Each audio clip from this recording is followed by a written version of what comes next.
pressure coming from the media. Oh dear.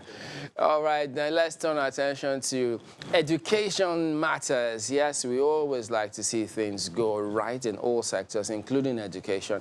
But Osun State, they seem to have taken some steps, and to shed light on that matter, we've got Funke Egbemode, who is the Commissioner for Information for Osun State. She joins us via Skype. Good morning, and thank you for joining us today.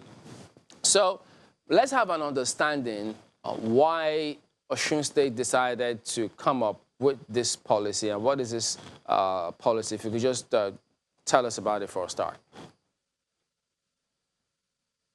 Good morning, Chamber. All right, so go ahead. This policy, I mean, we've seen some highlights of this, the school uniform reverting to the 6334 system. What went wrong with the initial policy that had to be changed? When the governor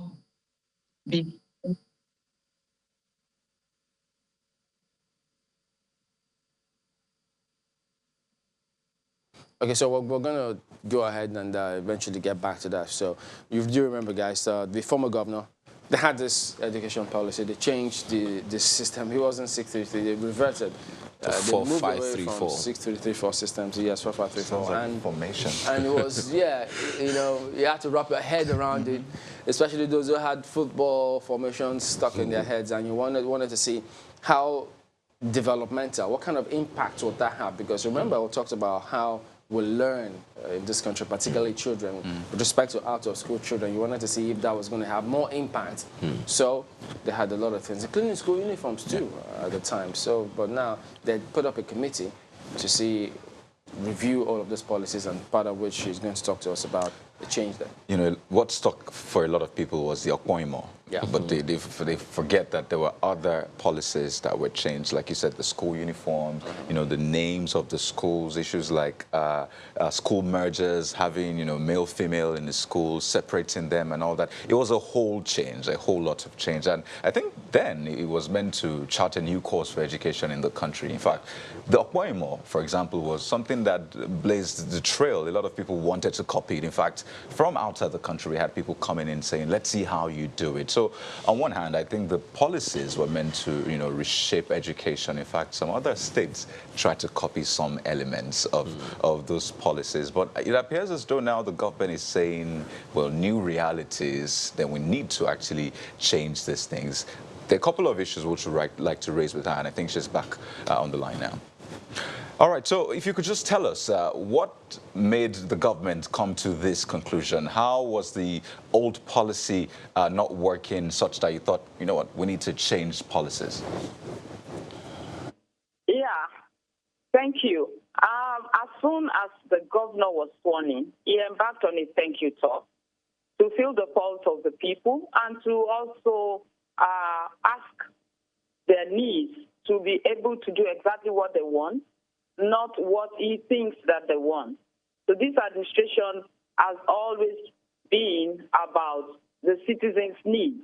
On top of the list of what they found out during the thank you talk was that the people were not comfortable with certain aspects of the state's education policy, like the single uniform policy, like the classification that took us out of the realm of the national education policy, and the mixing of schools. You know, girls-only school becoming mixed schools, boys-only school becoming mixed schools. Those were some of the issues. And the governor, if you can recall, even on the channel's debate, he said no policy is cast in stone. If the people are not comfortable with it, they will have to change it, because democracy, after all, is about the people. That was the foundation for this. And the agitation continued, and the governor had to do something about it. Yeah, I'm just wondering, did the single-gender schools and all of those, the reason behind it, was it based on research or what was found? Did it affect development or how they were learning? What did they come up with to warrant the change? I know that you said they were concerned, but what specifically? Now, the way the schools, most of these schools are very old schools with their strict tradition and, you know, the dignity of, oh, this is the way our schools have always been, this is the way we wanted. I think there could have been a gap in citizen engagement before that policy, that old policy, the traditional way of the schools running must have occurred, you know, a gap in engagement. And then the people were not comfortable with it. And since we have an opportunity to do something about it, the former governor did what he thought was best, and now the people said they want something different, and the present governor is doing something about it.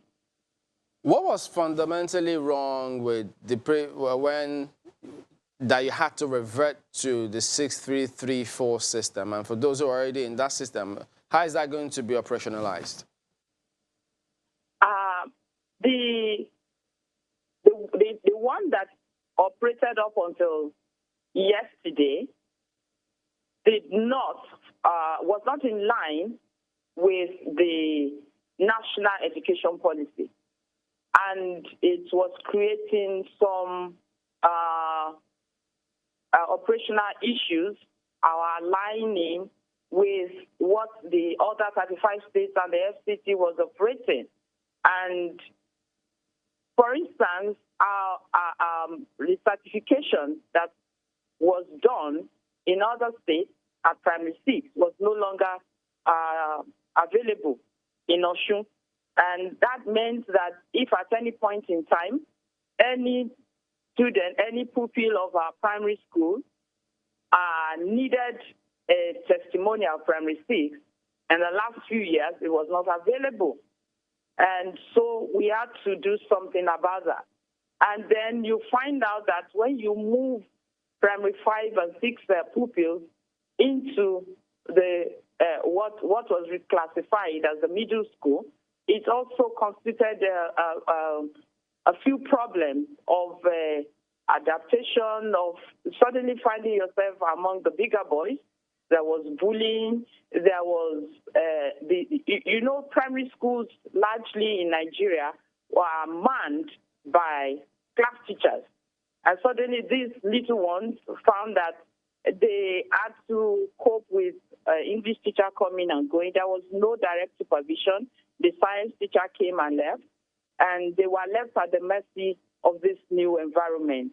It was affecting discipline. It was also affecting their concentration. And if the people that elected you said they wanted something done, then you just do it. That was some of the things that were wrong. And then we were referred to as the deviant state because everybody was doing the same thing, and we were doing something different. We were losing support from the federal ministry.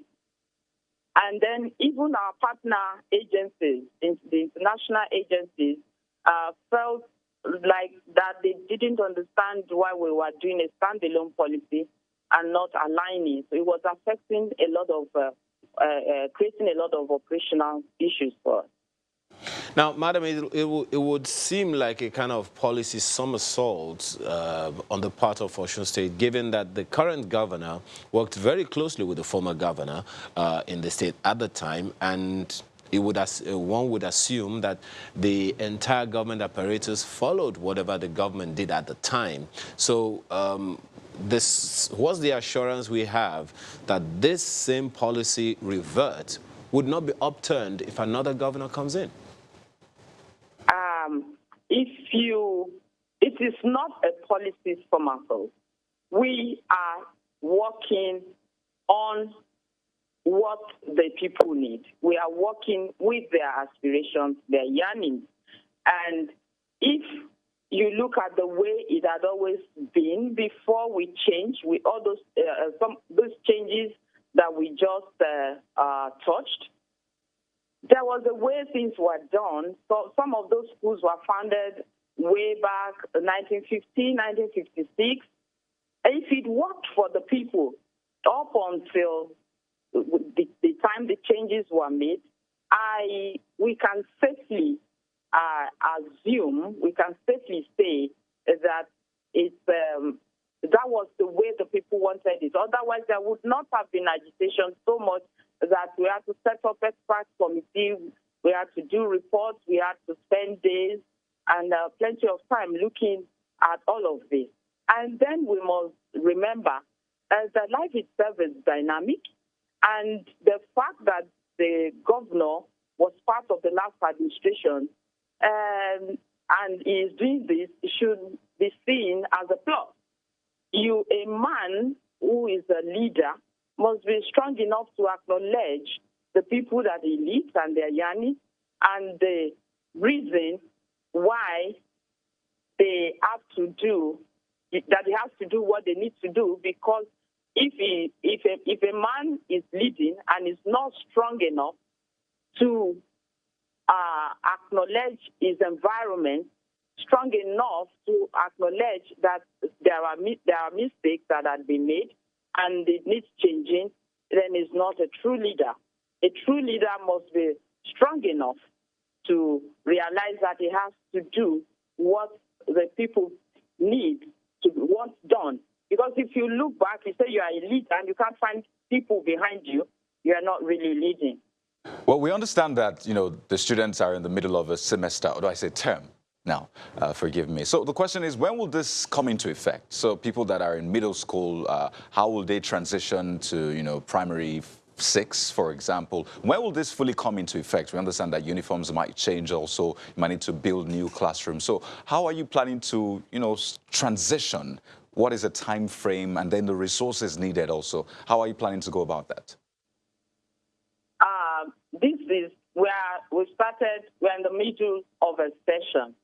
All of this will take effect from the beginning of a new academic session. It gives us time to consult a little bit more, to also put all those things that the people have agitated for in place. And it's not going to be a difficult one, because when you are working with the desire of the people, then you are just going to have it. It's going to be easy to implement what they want because you have their support.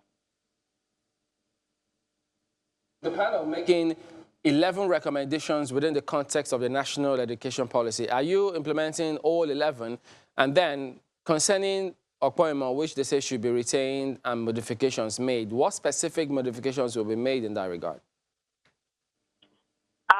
The appointment was retained by the committee. It was recommended. This is the ICTH, and as faulty as you can say the appointment was, it was a good innovation.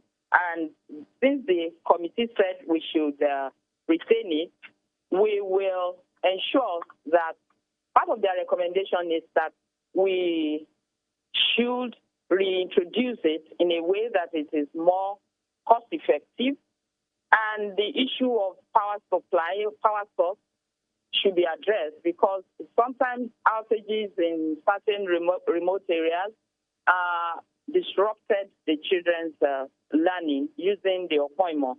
We are going to toy with alternative sources of energy.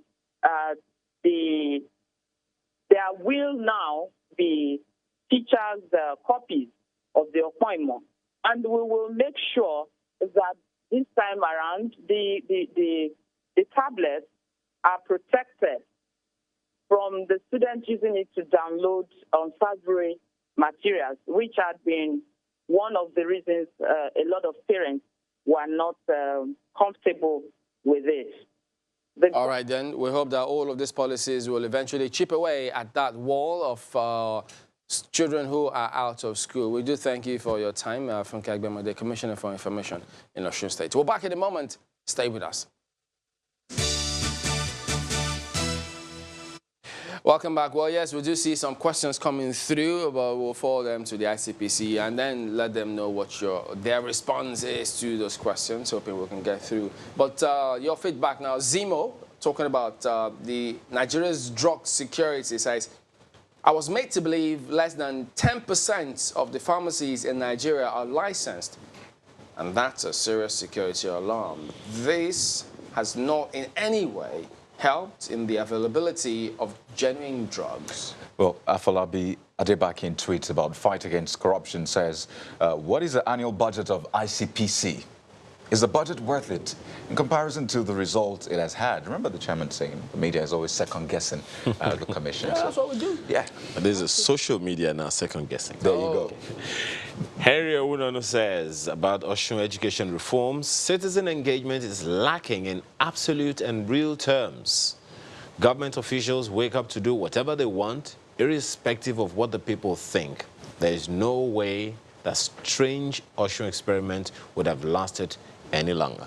The strange Osun. Well, it's Henry So saying. the previous one, apparently. Perhaps that's what they... Remember, the court also ruled against that state of Osun. So it said no such thing in the laws. You took an oath as the governor of Osun State. So to abide by the The Constitution. state of Osun is alien to the laws. So they had to go back to Osun State. So it's a federal system, quite all right, but federating units, all of those issues and questions. But it was good to know that, earlier when the NAFDAC DG said that low-hanging fruit is herbal drug. Use the local term. Which is... No, you use it. You know. No, I was just wanting people to know, when she said it was herbalist, it's not the babalawo that... Not the ones you see on TV, right? No, it's not that. Don't let anyone, go and cut one soundbite and cut and join and put Channel TV logo and say this was said. No, be warned now.